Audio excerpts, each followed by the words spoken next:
While waiting for the confirmation from the AMLAC on those entries that I indicated, I wish to ask questions on another matter. This To is also AMLAC. for Senator Trillanes? For AMLAC po. For AMLA. AMLC? Executive Director, Yes, ma'am. dun po sa mga submissions nyo sa committee, meron ho ba kayong sinubmit na document na confidential information sharing? Sorry. The confidential information sharing?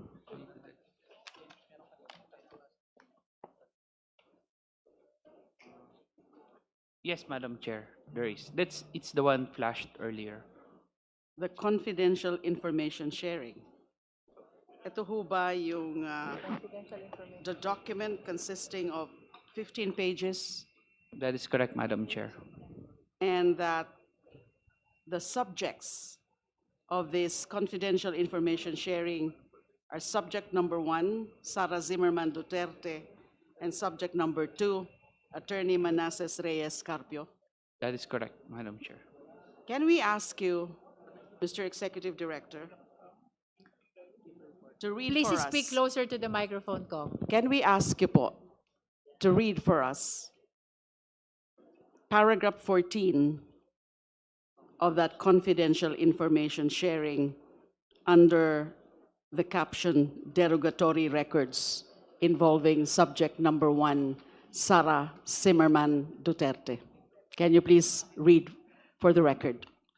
So based on records, derogatory records, number 14, VP Sara was the subject of suspicion in 27 confidential reports submitted by covered persons on 2 August 2024 to 29 January 2026, citing suspected activities involving drug trafficking and related offenses, graft and corrupt practices, and malversation of public funds and property.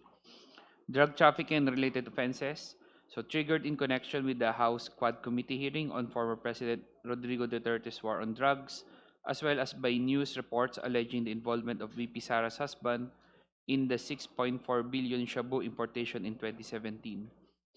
Graft and corrupt practices / malversation of public funds, there are in relation to news articles related to the impeachment case filed against VP Sara in 2025, as well as alleged misuse of confidential / intelligence funds. Pwede po bang ma-flash din po yan sa screen? Do we know what particular page is this? Paragraph 14, Page 6, Madam page Chair. 6 of 15. Paragraph 14. 14, Page page 6. 6. Yan po. Medyo hindi ho masyadong mabilis ho kasi masyado yung pagkakabasa kanina ni Executive Director. So I deemed it proper na ipakita po dyan. So that's derogatory records. At merong sinasabing suspected activities involving drug trafficking and related offenses, graft and corrupt practices, and malversation of public funds and property. So can we say that this is actually a product of the financial investigation? Pag nakalagay po, pag meron po kayong ganitong confidential information sharing, galing po saan ito? This one is reported by the banks, by the covered persons, Madam Chair. By the covered by the bank covered or banking persons. institution as reported to you? Yes, As yes, reported to Madam Chair. AMLC? Yes, Madam Chair. Can we also ask you to read for the record and also to be flashed on the screen, Madam Chair? Paragraph 36, page 15, or the last page of this document. Paragraph 36, page 15. Can we ask the Honorable Executive Director to also read for the record as it is flashed on the screen? Derogatory records 36. Attorney Carpio was the subject of suspicion in 17 confidential reports submitted by covered persons on 14 September 2017 to 25 April 2025, citing suspected activities involving drug trafficking and related offenses and malversation of public funds and property. For drug trafficking and related offenses triggered in connection with the news report on alleged involvement in the 6.4 billion Shabu importation in 2017. Malversation of public funds triggered by news articles in relation to his wife, VP Sara, alleged misuse of confidential/intelligence funds. So, pinapakita po nito na meron pala kayo talagang nakuha o nailagay, na-report na derogatory records involving the two subjects of your confidential information sharing.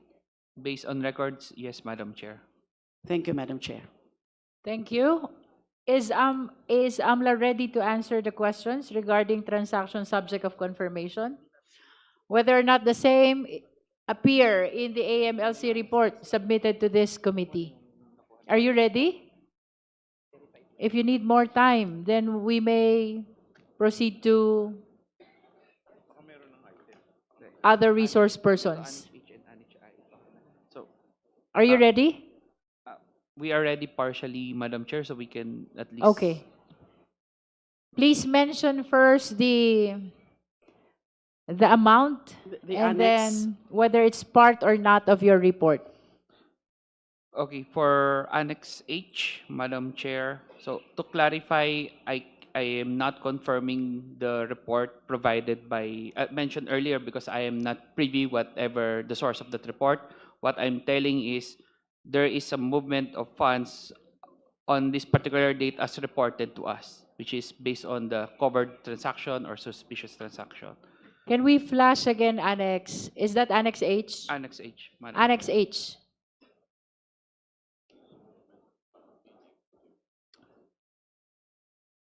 To be responsive to the request of the Honorable De Lima, can you at least say whether that transaction is part of the report of AMLC? Kasama po ba itong transaction na ito sa report ng AMLC na sinumite dito sa Justice Committee? Madam Chair, given that we are only given limited information, I cannot confirm, for example, what's the nature of the transfer, where is the addressee, and all. So what we can are only- not inquiring as to the nature of the transfer, just No. whether or not that amount appears as well in the report of the AMLC. I can confirm, Madam Chair, if there is a movement of funds on that same date with the same amount involving the same That account. will Will be fine? enough. Yes. Okay. That will does be enough. Okay. So for Madam Chair, to be clarified, no, when you say, pag sinabi po ninyong movement, ibig sabihin, may deposito? there's Tama a po ba? transaction. There's a From transaction. From one transaction to another. Yes, Madam So, ibig Chair. sabihin, may deposito na ganitong amount sa isang bangko, pumasok sa isang bangko. Tama po ba? We'll have to verify if it is a fund transfer or fund out or deposit. Nonetheless, please limit your answer to what appears already Okay. in the report. Okay. So, for the guidance of the members, I think that will be enough response to the query of the Honorable De Lima, that on such date, there is similar transaction appearing in the AMLC report. Yeah. Let us be consistent to the nature of our proceeding, that we are merely determining the existence of probable cause. Thank you, Madam Chair. Next, So- please. For Annex H, can we show again? Annex H, please flash.